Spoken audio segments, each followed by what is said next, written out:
बिस्मिल्लाहिर्रहमानिर्रहीम। अस्सलाम वालेकुम। आप सबका आने का बहुत बहुत शुक्रिया। मेरी आज प्रेस कॉन्फ्रेंस करने का मकसद अपने साथ होने वाली माली और जिनसी ज़्यादती को मंजर आम पे लाना है। मेरे साथ ज़्यादती करने वाला शख्स कोई आम शख्स नहीं बल्कि बाबर आज़म है, जो इस वक्त पाकिस्तानी क्रिकेट टीम का कप्तान है। मैं अपनी बात शुरू करने से पहले आपको बताती चलूँ कि बाबर आज़म से मेरा ताल्लुक़ आज कल से नहीं है। मेरे ताल्लुकात उससे उस वक्त से हैं जब वो क्रिकेट की दुनिया में उसका कोई ताल्लुक़ नहीं था और वो एक गरीब घराने से ताल्लुक़ रखता था। आप तमाम सहाफ़ी भाइयों से मेरी रिक्वेस्ट है कि मुझे इंसाफ दिलाया जाए और मैं उम्मीद रखती हूँ कि आप हर हाल में मुझे इंसाफ दिलाएंगे ताकि आइंदा कौम की किसी बेटी के साथ इस तरह की ज़्यादती ना हो जो मेरे साथ हुई है। मेरी रुदात कुछ इस तरह है कि बाबर आज़म और हम एक ही महल्ले में बड़े हुए हैं, इकट्ठे रहते थे और वो मेरा स्कूल फेलो था। स्कूल की वजह से और एक जगह पे रहने की वजह से हम लोगों की बहुत अच्छी दोस्ती थी। सन 2010 में ही प्रपोज टू मी और मैंने उसके प्रपोज़ल को एक्सेप्ट कर लिया और वो प्रपोज़ल उसने मुझे मेरे घर आके ही दिया था। मैंने एक्सेप्ट कर लिया। जैसे जैसे वक्त गुजरता गया मेरी उसके साथ अंडरस्टैंडिंग और उसकी मेरे साथ बहुत अच्छी रही। हम लोगों को शादी करने का हमारा प्लान था। हम लोगों ने शादी करने का प्लान कर चुके हुए थे। बाबर ने और मैंने, हम दोनों ने अपनी फैमिलीज़ को बताया। बाबर और मेरी फैमिलीज़, हम दोनों की फैमिलीज़ ने हमें साफ इनकार कर दिया। फिर बाबर ने और मैंने कोर्ट मैरिज का फ़ैसला कर लिया। 2011 में बाबर मुझे मेरे घर से भगाकर, बाबर मुझे खुद अपने घर से भगाकर कोर्ट मैरिज के कहकर मुख्तलिफ जगहों पर किराए के मकान पे रखता रहा। जब मैं उन मकानों में रहती थी, पहले मैं आपको बता दूं, एक मकान जहाँ पे मैं रहाइश पजीर थी वो गुलबर्ग में माडा कॉलोनी में था, गली नंबर 2 में, और दूसरा जो मकान मैं किराए पे रहती रही हूँ वो Punjab society H block defence में था।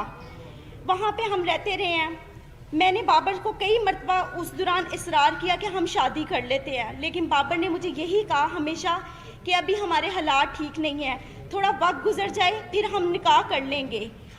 हालात थे इस तरह के कि हम लोगों के कोई खाने पीने का कोई इस तरह नहीं था। मैं नौकरी करना शुरू होगी। बाबर ने मुझे बताया था कि वो क्रिकेट खेलना चाहता है और उसको क्रिकेट का बहुत शौक़ है और मैंने उसकी इस कोशिश में पूरी कोशिश की है। अपनी मेहनत हद से ज़्यादा मैंने उसके साथ अपनी मेहनत की है, उसके साथ मिलके।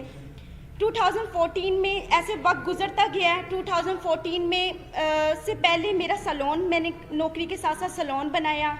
सैलून मेरा चलता रहा। सैलून से मेरी जितनी इनकम आती थी मैं सारी बाबर आज़म को देती थी। बाबर आज़म के खाना पीना, कपड़ा, रहाइश, क्रिकेट के जितने एक्सपेंसेस सब मैं अफोर्ड करती रही हूँ। जब वो आउट ऑफ सिटी जाता था वहाँ के जितने एक्सपेंस थे PCB के अलावा वो भी मैं सब उसके अफोर्ड करती रही हूँ। 2014 में जैसे ही पाकिस्तानी टीम में उसका नाम आया, एकदम उसका रवैया थोड़ा सा मेरे से आस्ता आस्ता तब्दील होना शुरू हो गया था। मुझे नज़र भी आ रहा था, लेकिन मेरे हालात इस तरह के थे कि मैं अपने घर वापस नहीं जा सकती थी, क्योंकि बगावत मैंने भी की थी, बाबर ने भी की थी।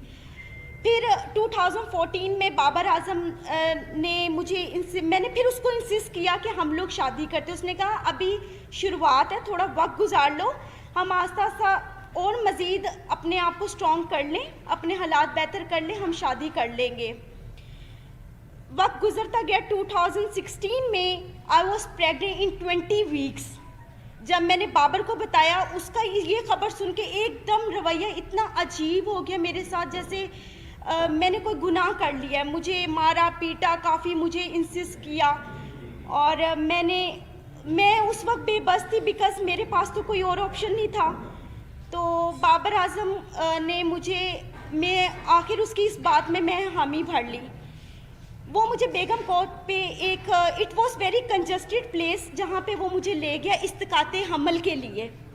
उसमें मुलव्वस उसके 2 दोस्त भी थे, एक कज़न था और उसका छोटा भाई भी था, सफ़ीर आज़म, अब्दुल कादिर के बेटे Usman Qadir. He is a eyewitness. वो हमेशा 4 से 5 साल तक, जब तक मैं बाहर रही हूँ, उस्मान कादिर वहाँ पर आते रहे हैं। और उनके एक और नेट प्लेयर थे, जब ये NCA में ड्यूरिंग द क्रिकेट टाइम जो प्रैक्टिस करते थे उसमें नवीद नाम का एक लड़का भी था, वो इस में भी शुमार थे। इन लोगों ने मेरी मर्ज़ी के बगैर मेरे इस्तिकाते हमल करवाया और मुझे यही यकीन दिलाया कि कोई बात नहीं, आप सब्र कर लो, हम जल्दी शादी करेंगे। अब सिचुएशन ऐसी थी कि मैं थोड़ी ठीक हो गई थी, بابر نے مجھے انسسٹ کیا کہ آپ اپنے گھر چلی جاؤ اور صلح کر لو، کیونکہ میں پاکستان میں بہت کم ہوتا ہوں، تم یہاں پہ اکیلی ہوتی ہو، تو آپ اپنے گھر. میں نے کسی نہ کسی طرح اپنی صلح کر لی بابر سے، اپنے گھر والوں کے، بابر کے کہنے پر. جب میں نے صلح کی ہے، میں اپنے گھر گئی ہوں. بابر کا رویہ دن بدن جیسے جیسے وہ عروج پہ آ رہا تو اس کی ہوس بھی اتنی بڑھتی جا رہی تھی. وہ میرے ساتھ وہ تعلقات بناتا رہا جو نہ ہمارا کوئی قانون اس چیز کی اجازت دیتا اور نہ ہی ہمیں اسلام اجازت دیتا ہے. اب وہ اس پرپس کے بعد وہ پھر دوبارہ میرے ساتھ وہی سب کچھ کرتا رہا. میں اپنے گھر ہوتی تھی، گھر سے مجھے باہر لاتا تھا، مختلف ہوٹلوں میں مختلف پلیسز پہ لے کے جا کر میرے ساتھ جو بھی سب کچھ کرتا رہا ہے. جب یہ سب حالات میرے چلتے رہے ہیں 2017 میں آخر کار اس نے اتنی مرتبہ مجھے مارا پیٹا، اور مجھے کئی مرتبہ اس دوران اس نے انکاری بھی شادی سے کی ہے. میں نے اس دوران جو میری ہاسپٹل میں بابر اعظم مجھے لے کے جاتا رہا ہے ایز اے بین وائف، مجھے چیک اپ کرواتا رہا ہے. یہاں پہ اس کی پراپر میرے پاس ایویڈنس موجود ہے. جس کی یہ سب وہ ایویڈنس ہیں جس پہ مینشن ہے کہ بابر اعظم مجھے اس ہاسپٹل میں لے کے جاتا رہا کیونکہ میرا آئی ڈی کارڈ نہیں تھا اور وہاں پہ بابر اعظم کی آئیڈینٹی لگتی رہی تھی. ٹھیک ہے، یہ اس چیز کے ایویڈنس ہے. یہ مجھے وہاں پر لے کے جاتا رہا ہے، سب کچھ کرتا رہا. بالآخر میں نے تنگ آ کے 2017 میں پولیس رپورٹ کی بابر کے خلاف، جس کے پرپس میں اس کے فیملیز یہ سب آئے ہیں. ادھر جب ہمارے جو آفیسر تھے جنہوں نے ہمیں دیکھا تھا، اس آفیسر نے یہ فیصلہ کیا کہ آپ بابر کو یہاں پہ پیش کریں. بابر پیش نہیں ہوا، لیکن اسی رات سیم نائٹ بابر نے، جو آفیسر موجود تھے ان کے سامنے، ہمارا مشروط صلح نامہ پہ اس نے مجھ سے دستخط کروائے. اور اس وقت 2017 میں جو میں نے پولیس کمپلین کی تھی بابر کے اگینسٹ، بابر کی وہ اگینسٹ نصیر آباد میں فیڈیکس آفس میں درج ہے اپلیکیشن. ایک منٹ، وہ موجود ہے. اور اس کے بعد بابر نے 2017 میں باہر کے ملک کسی میں جانا تھا کھیلنے کے لیے.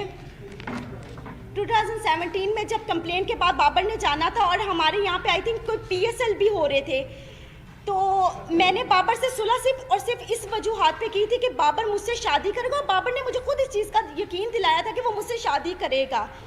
پھر آخر کار 2017 میں اس نے سڈنلی اپنا نمبر چینج کیا. وہ نمبر بھی اس کا PCB میں اس کے آفیشیل رجسٹرڈ ہے، اور جو اس کا اس وقت موجود نمبر ہے وہ بھی اس کا آفیشیل نمبر میرے پاس موجود ہے، جس پہ مجھے کانٹیکٹ کرتا ہے، مجھے میسیجز کرتا تھا. اور پھر اس کے بعد اس طرح وقت گزرتا گیا. تکلیف جو تھی میں نے برداشت کی. 3 سال سے مزید میں بابر اعظم کی اس ہوس کا نشانہ بن رہی ہوں.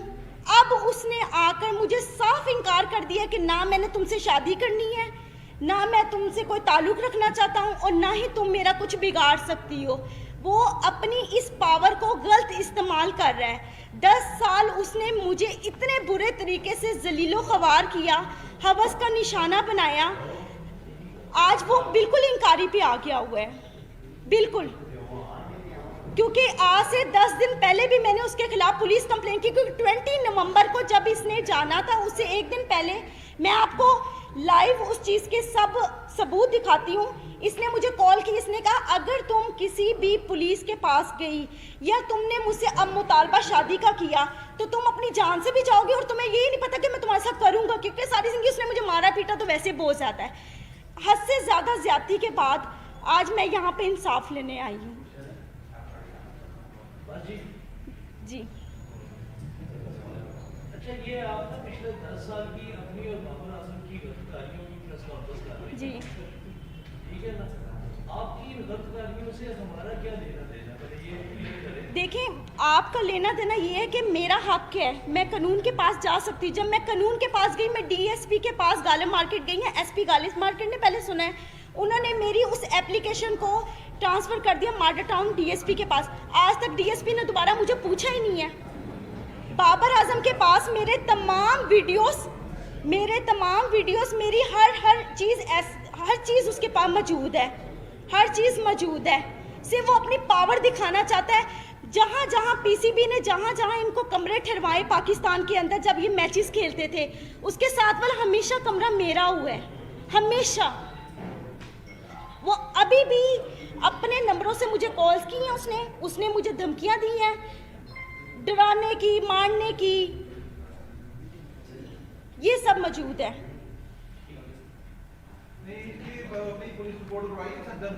जी मैंने करवाई है। आप जो मेरा लीगल जो प्रोसेस चल रहा है वो आपको यही बता सकते हैं कि क्या लीगल अभी हम लोग एक्टिविटीज़ हमारी इसके खिलाफ हैं। जी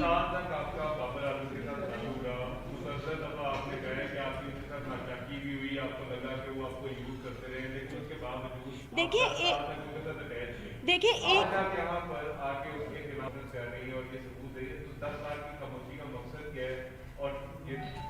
देखिए 10 साल से मैं खामोश तो नहीं थी, मैं तो 2017 में भी गई थी पुलिस के पास, और आपको मैंने वो आई थिंक बताया भी है कि वहाँ पे मेरी कंप्लेंट रजिस्टर थी। फिर भी मैंने सुलह इस बात पे की थी कि मेरे ख्याल में मुझे उससे मोहब्बत थी, हद से ज़्यादा मोहब्बत थी। देखिए बगैर कोई लालच के तो किसी के साथ इस तरह करता नहीं है, लालच नहीं था मुझे सिर्फ उससे मोहब्बत थी, और वो मोहब्बत मेरी यहाँ तक आज मैंने इसको स्ट्रगल करवाया है। आज ये जो सारी मीडिया और दुनिया के सामने ये बात करता है कि मेरे फादर मेरे सब सपोर्ट है। आप किसी भी मैच में जाकर पिछले इसके मैचों में 17 से पहले जाकर आप देख सकते हैं बाबर आजम के कभी किसी भाई ने किसी बाप ने वहां पर आकर देखा कि बाबर आजम क्या कर रहा है वहां पे, कभी भी किसी ने नहीं देखा।